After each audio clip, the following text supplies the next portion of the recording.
The prairie lay wide and gold beneath the falling sun, the horizon painted in long strokes of crimson and violet. Wind sighed through the grasses, bending them in unison, carrying the scent of dust and distance. Along a broken fence line, a lone mare nickered, her call answered only by silence. Beyond her, a ranch house stood, its roof dark against the fading light, lamplight glowing faintly through its narrow windows.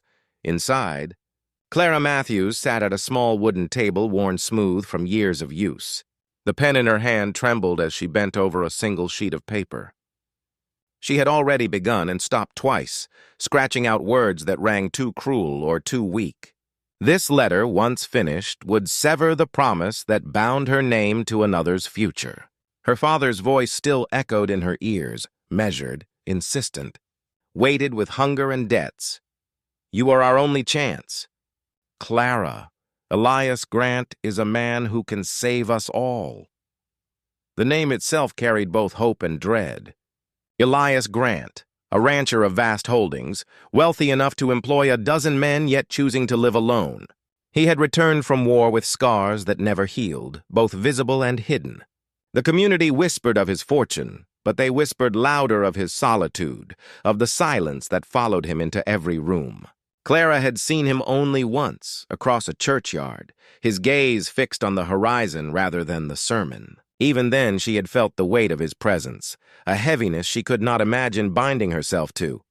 Now the ink bled slowly onto the page as she pressed her resolve into words. "Sir, I cannot be your wife.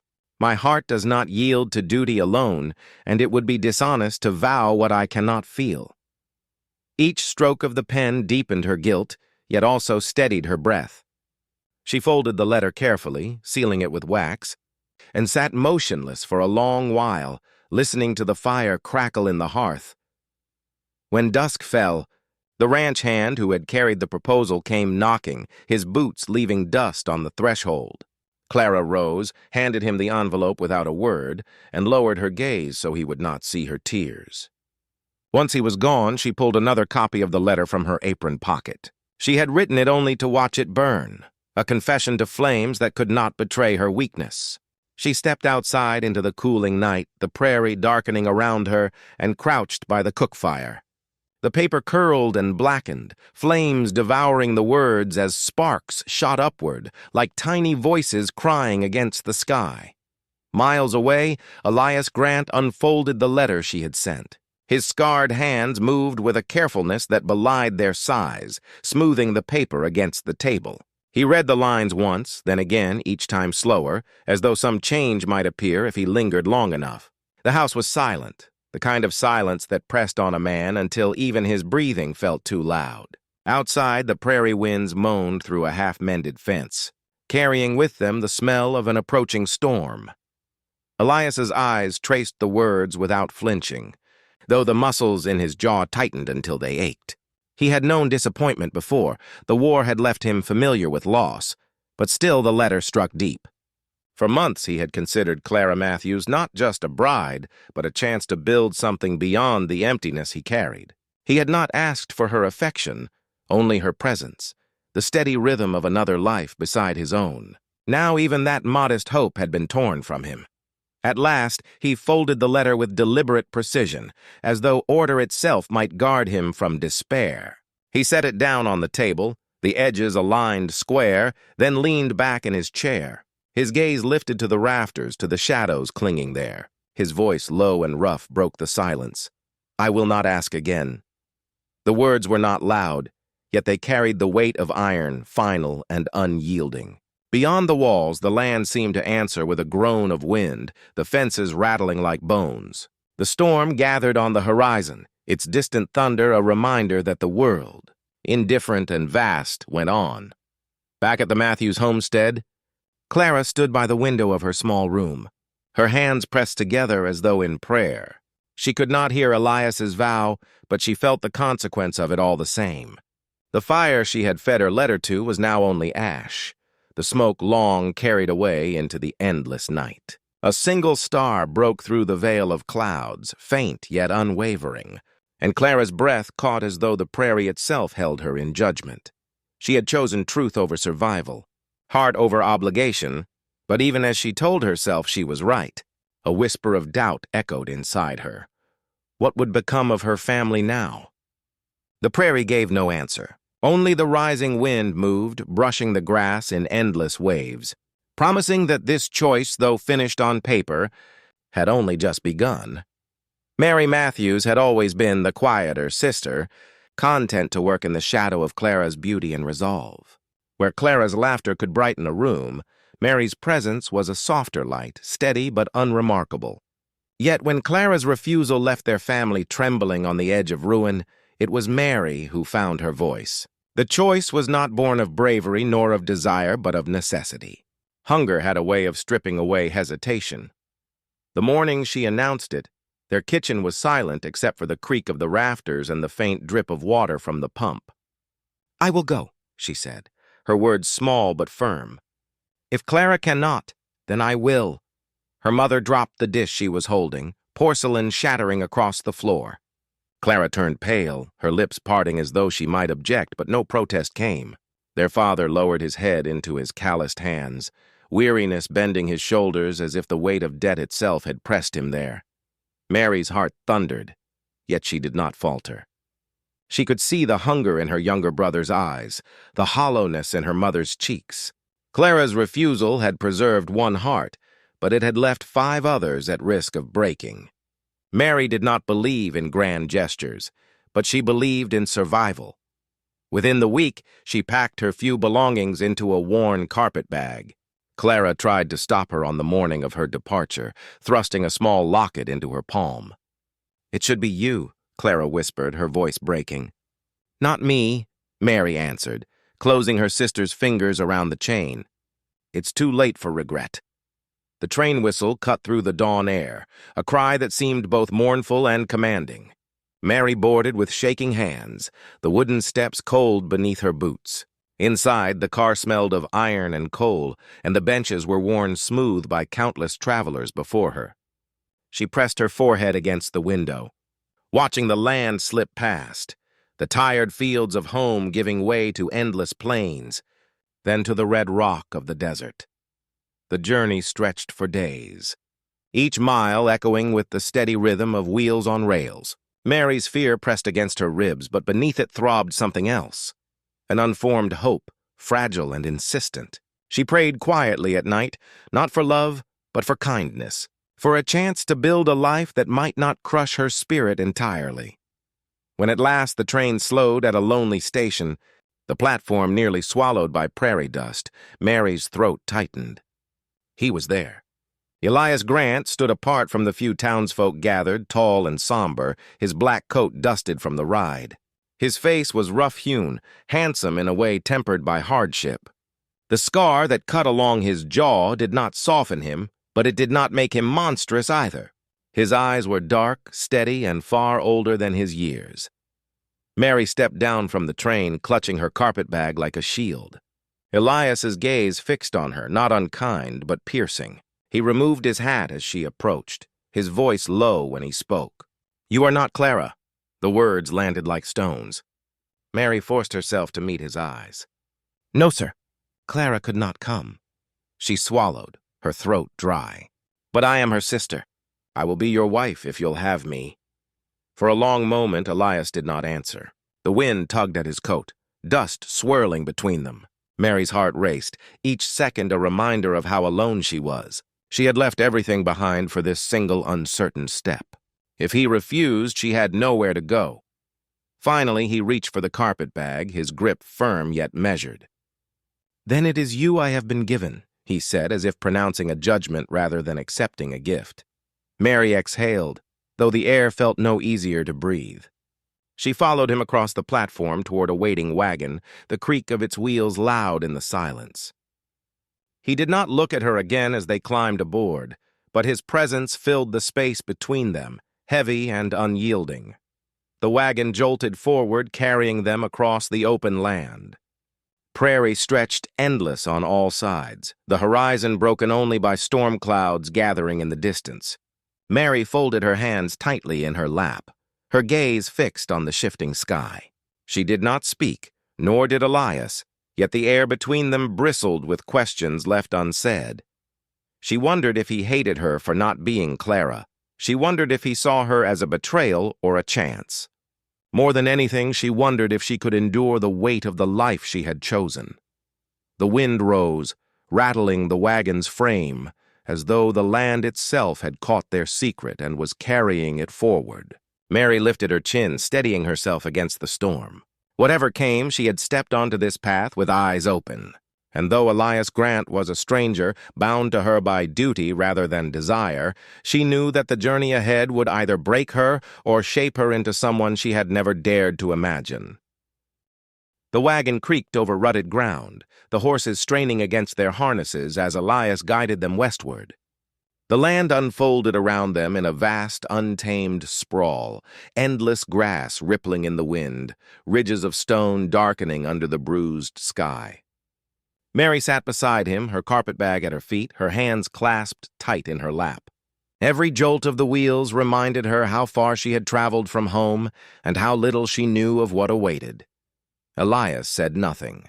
His silence pressed heavier than the storm clouds forming on the horizon. His profile, stark in the dim light, carried no softness. The scar along his jaw caught the occasional flicker of lightning in the distance, a reminder of battles fought long before she entered his life. Mary studied him cautiously, stealing glances, her stomach knotted with unease. He had not rejected her at the station, but neither had he welcomed her. His acceptance felt more like resignation than choice. When the ranch finally came into view, it was not the sprawling vision she had imagined, but a solitary house crouched against the prairie. Weather-beaten boards groaned under the wind, and a barn leaned slightly, as though weary from holding its weight alone. Fences stretched outward in uneven lines, some mended, others broken. Mary understood at once that this place was both vast and hollow, much like the man beside her. Elias pulled the horses to a halt and climbed down without a word. He lifted her bag from the wagon, his movements efficient, controlled. Mary followed, her boots sinking into the dust. The air smelled of dry grass and wood smoke, and beneath it all the sharp tang of rain approaching. She stood uncertainly, waiting for direction. "You'll want to see the house," Elias said finally, his voice low, rough from disuse. He led her across the yard and pushed the door open. Inside, the space was neat but bare, each piece of furniture chosen for function rather than comfort. The walls held no pictures, no reminders of family or warmth. Only the crackle of the fire in the hearth gave life to the room. Mary set her bag near the doorway, her fingers brushing the smooth wood of the table. She thought of her mother's kitchen, cluttered and lively, full of voices. Here silence clung to every corner. She turned to Elias, her voice careful. "It's a strong house." He glanced at her, expression unreadable. "It holds against storms." His eyes lingered on her a moment longer before he added, "There's a room upstairs for you. You'll find it plain, but it will do." The words stung, though he did not mean them cruelly. Mary nodded and carried her bag up the narrow staircase. The small bedroom was as he had said, plain, with a narrow bed, a chest, and a single window overlooking the fields. She sat on the edge of the mattress, the springs groaning beneath her weight.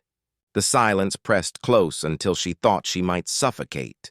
For the first time, fear prickled sharp in her chest, not of Elias, but of the emptiness she had bound herself to. Downstairs, Elias stoked the fire, his thoughts tangled. He had expected Clara, her beauty, her poise, the certainty of her choice. Instead, he had been given Mary, younger, quieter, her eyes full of both fear and determination. He had not asked for her, yet she stood in his house, a wife by promise, if not by heart. He could not send her away. Pride forbade it, and perhaps something softer, something buried too deep to name, held him back as well. That night, the storm finally broke. Rain hammered the roof, wind clawed at the shutters, and thunder rolled across the open land. Mary lay awake in her narrow bed, clutching the locket Clara had forced into her hand despite her refusal. Lightning flared, illuminating the bare walls, and she felt smaller than she had ever felt in her life. Yet beneath the fear, a thread of resolve wound itself tighter. She had chosen this path, and she would not falter now. Elias, sitting alone by the hearth, felt the house tremble against the storm. For years he had lived through nights like this in solitude, the wind his only companion. Tonight, the knowledge of another presence under his roof unsettled him. It reminded him that silence was no longer his alone to bear.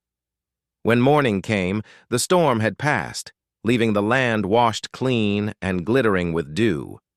Mary descended the stairs cautiously, her hair unbound, her face pale from sleeplessness.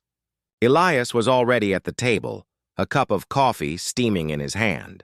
He looked up as she entered, and for the first time, his gaze softened, not with warmth, but with recognition.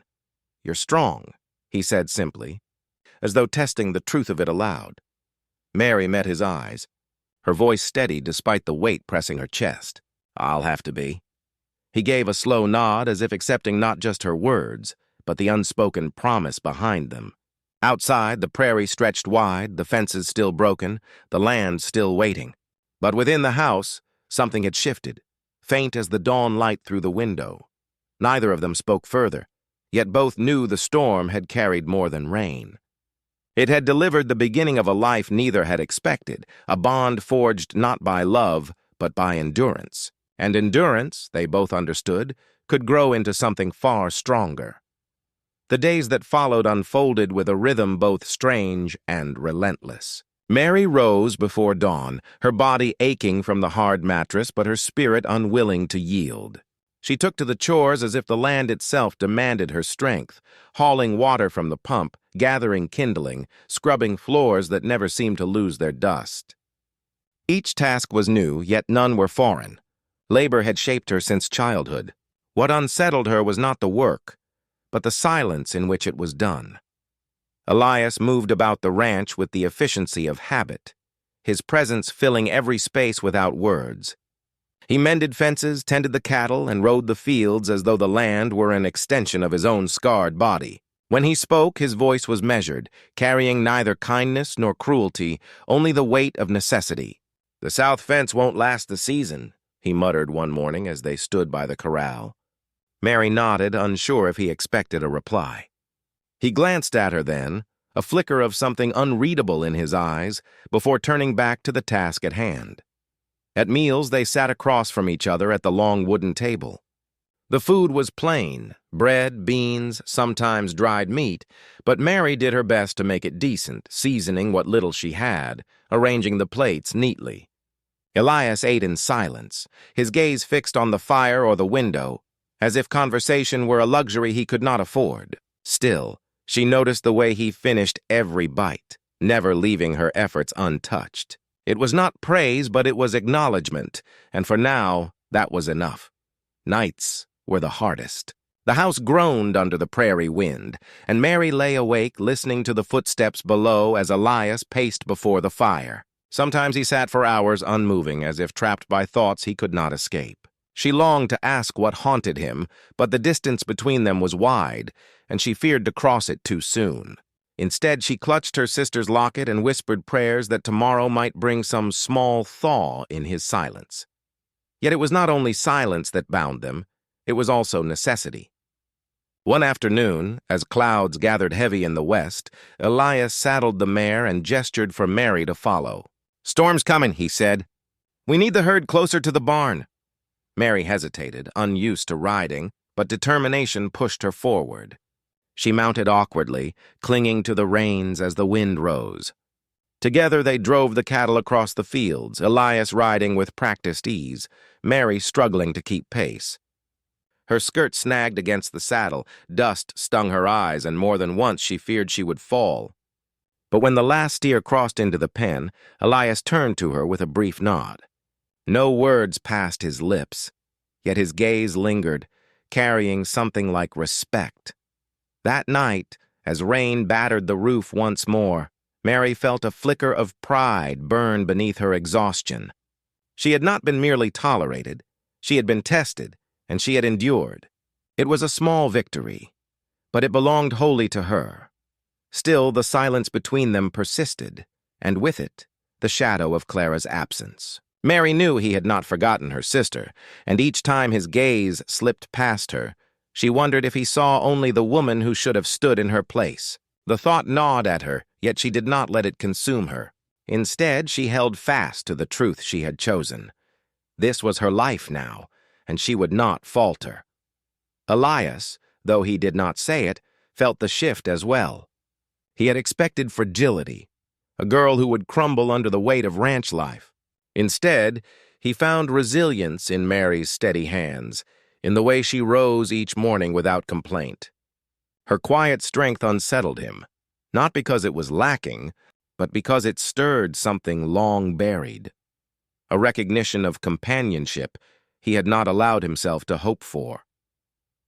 One evening, as the fire cast long shadows against the walls, Mary set a loaf of bread on the table. Elias watched her for a long moment before speaking. "This land is hard," he said. "It doesn't forgive weakness." Mary met his gaze, her voice steady. "Then I'll have to be harder." The corner of his mouth shifted, not quite a smile, but close enough to unsettle her. He reached for the bread, breaking it in silence. Yet the air between them carried something new, a tension not of distance, but of possibility. Outside, the prairie stretched beneath a sky washed clean by rain. The fences still needed mending, the fields still demanded labor, but inside the house, the silence no longer felt as empty. It carried weight, yes, but also the faint promise of a bond forming in the quiet spaces.